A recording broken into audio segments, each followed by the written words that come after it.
Good morning, or good afternoon, or good evening, depending on when you listen to this first in a series of 10 lectures on the Middle East.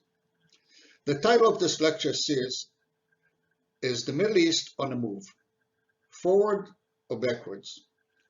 This series is an in-depth political review and analysis of the ever-changing dynamics in the world's most strategic yet most volatile region, which its future will affect not only the region's inhabitants, but likely all of us. My name is Amnon Zohar, and I'm looking forward to sharing with you my lived experience and studied knowledge of the region you hear so much about, the Middle East. Just a few more words about myself. Amnon is a biblical name, first son born to King David in the Old Testament. I was born and educated in Israel, which at the time was known as the British Mandate over Palestine. Just to be sure, this doesn't make me a Palestinian. I was still born in Israel, and I'm a graduate of the Israeli Military Academy for Computer Science. I'm a member of the first generation of the Israeli high-tech industry.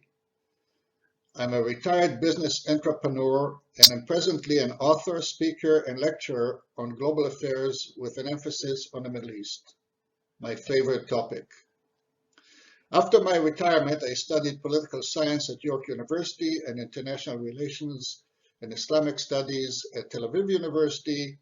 And as a champion of lifelong learning, I have for the past 4 years created and delivered many courses for several learning institutions and community centers in the GTA.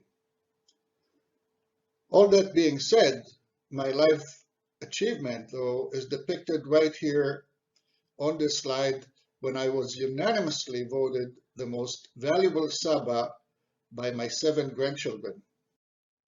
This lecture series is designed to not just inform members of the important developments in the Middle East, but more importantly, it is designed to empower members to independently interpret the context and the consequences of such developments and be able to predict the direction in which they will impact the Middle East in the future, forward or backwards.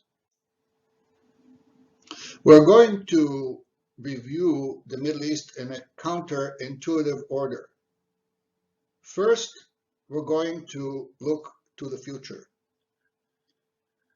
Second, we're going to go to the past and understand the origins of the Middle East, and only then we will go forward and examine the development in each of the countries in the Middle East and the effect that they would have on the direction and future of the region.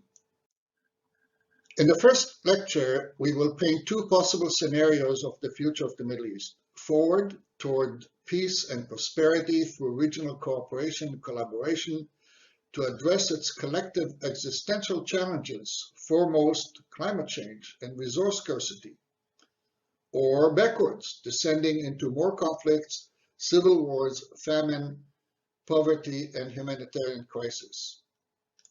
In the next lecture, we will examine the origins of the modern Middle East, dating back to the end of World War I and the fall of the Ottoman Empire, and the subsequent reconfiguration of the region by the colonial powers of Britain and France into what some will say are artificial borders of new nation states, the source of most of the conflicts that characterize the region for the past 100 years.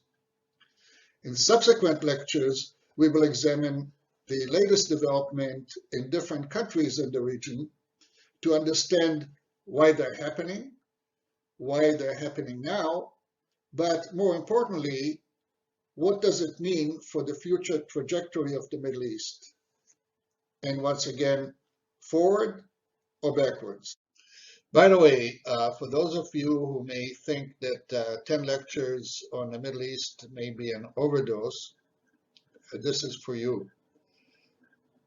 I will summarize the lecture series in just 3 words.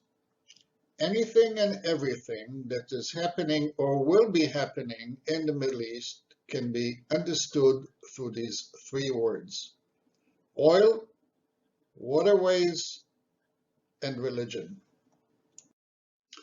So why then spend so much time understanding the Middle East? Simply because of the nature, the history, the traditions, the rituals of the region. It is complicated. Most of what you read or hear or watch about the Middle East